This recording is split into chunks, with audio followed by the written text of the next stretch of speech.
Assalamualaikum warahmatullahi wabarakatuh. Waalaikumsalam warahmatullahi wabarakatuh. Alhamdulillah, Ibu Bapak, kita jumpa lagi pada kesempatan ini. Apa kabar semuanya? Baik. Alhamdulillah, ya, semuanya baik. Sebelum kita melakukan kegiatan, mari kita tundukkan kepala sejenak untuk berdoa. Semoga kegiatan kita nanti bisa berjalan lancar dan membawa manfaat. Berdoa, silakan. Selesai, terima kasih Ibu Bapak. Izinkan saya share screen dulu.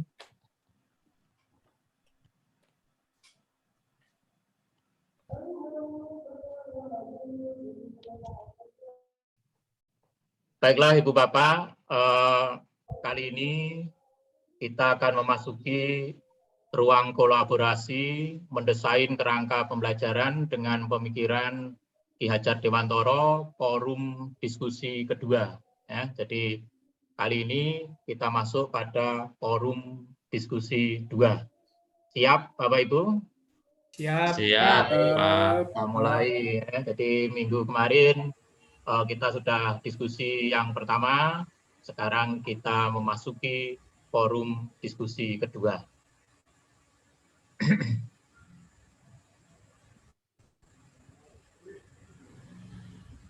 Sebelum kita masuk ke forum diskusi, Ibu Bapak, saya ingin panjenengan ke Menti dulu untuk mengetahui bagaimana perasaan Ibu Bapak pada hari ini. Silakan masuk ke menti.com, kemudian masukkan kode 6460476823. Di situ ada satu pertanyaan, Ibu Bapak diminta memasukkan satu kata yang menunjukkan perasaan Ibu Bapak hari ini. Baik, terima kasih. Dari jawaban panjenengan, mayoritas hari ini merasa bahagia dan mudah-mudahan kegiatan kita menjadi lancar. Ibu Bapak, tujuan forum diskusi kita hari ini ada 2, yaitu yang pertama CGP dapat mempresentasikan hasil tugas kelompok. Yang kedua, CGP dapat saling memberikan tanggapan positif, reflektif terhadap presentasi kelompok lain. Nah, tujuan yang kedua ini sangat penting, Ibu Bapak.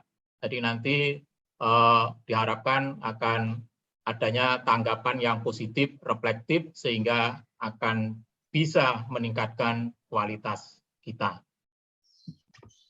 Adapun agenda utama kita ada 4, yaitu yang pertama pembukaan, yang kedua pembagian peran kelompok, yang ketiga presentasi, tanggapan, tanya jawab, yang keempat penutup. Mari kita buka dengan ucapan basmalah. Bismillahirrahmanirrahim. Baik, masuk ke agenda kedua, yaitu pembagian peran kelompok. Namun sebelum ke situ, Ibu Bapak, mari kita adakan kesepakatan dulu agar nanti kegiatan diskusi kita bisa berjalan lancar. Yaitu yang pertama, semua orang memiliki kesempatan untuk berpendapat. Kedua, berpikiran terbuka dan saling menghormati. Yang ketiga, jika ada satu orang berbicara, maka yang lain mendengarkan. Yang keempat, berpendapat setelah dipersilahkan. Yang kelima, berpartisipasi penuh, artinya kita harus aktif. Yang keenam, mengikuti kelas dengan perasaan yang gembira. Barangkali ada yang perlu ditambahkan, Ibu Bapak? Oh ya, silakan Pak Wondo. Baik, oke. Berikutnya Ibu Bapak, dalam satu kelompok kan ada 5 orang anggota. Nanti kita bagi peran, jadi di kelompok Ibu Bapak, nanti 1 orang panjenengan tunjuk sebagai presenter yang berperan mempresentasikan hasil kelompok, 1 orang pemberi tanggapan yang berperan memberikan tanggapan positif terhadap hasil presentasi kelompok lain. Ini tanggapan, bukan pertanyaan. Kemudian yang berikutnya 1 orang sebagai penanya. Nah, ini yang panjenengan beri tugas memberikan pertanyaan kepada kelompok lain. Berikutnya, satu orang sebagai penjawab, ini adalah yang panjenengan persiapkan untuk memberikan jawaban dari pertanyaan kelompok lain. Kemudian satu lagi yang terakhir adalah bertugas sebagai notulis, yang bertugas mencatat tanggapan positif dan proses diskusi. Berikutnya, Ibu Bapak,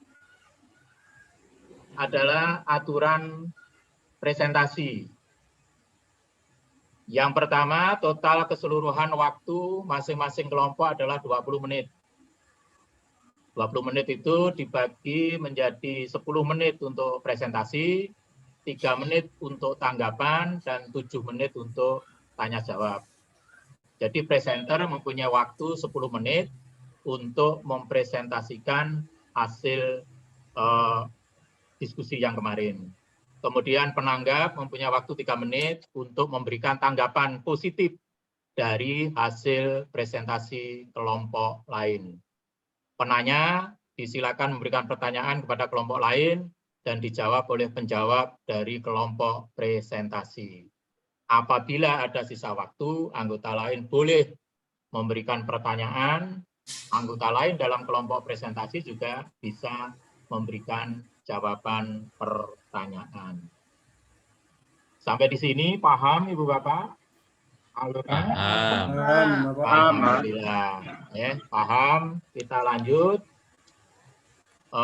Yaitu terkait dengan aturan umpan balik. Karena nanti panjenengan juga memberikan umpan balik. Yang pertama adalah jelaskan hal-hal yang baik pada tugas yang dikerjakan oleh kelompok lain. Jadi berikan umpan balik itu dimulai dari hal-hal yang baik. Kemudian jelaskan hal-hal yang perlu ditambahkan atau dikurangi pada tugas yang dikerjakan oleh kelompok lain. Jadi tidak hanya cukup sudah bagus, tetapi tunjukkan mana yang bagus, kemudian mana yang perlu ditambahkan atau dikurangi. Kemudian bisa juga menyampaikan pertanyaan klarifikasi. Kemudian setelah kelompok lain selesai, kelompok yang diberi umpan balik dapat menanggapi selama 2 menit. Bisa dipahami, Bu Bapak ya? Bisa. Baik. Nah, itulah alur kegiatan yang akan kita ikuti. Siap untuk presentasi, Bu Bapak? Siap. Baik. Siap. Ya. Siap. Mari sekarang kita masuk ke sesi diskusi. Ya. Ibu Bapak, begini. Karena kelompok kita hanya 2, nanti kita awali aja. Diskusi yang pertama adalah dari kelompok 1, diskusi yang kedua dari kelompok 2. Bagaimana Ibu Bapak, setuju? Baik. Nah, sekarang kita mulai. Silakan kelompok 1 mempresentasikan hasil diskusinya, sedangkan kelompok 2 memperhatikan dan nanti memberikan tanggapan dan pertanyaan. Silakan, waktu saya serahkan pada kelompok 1. Oke, baik.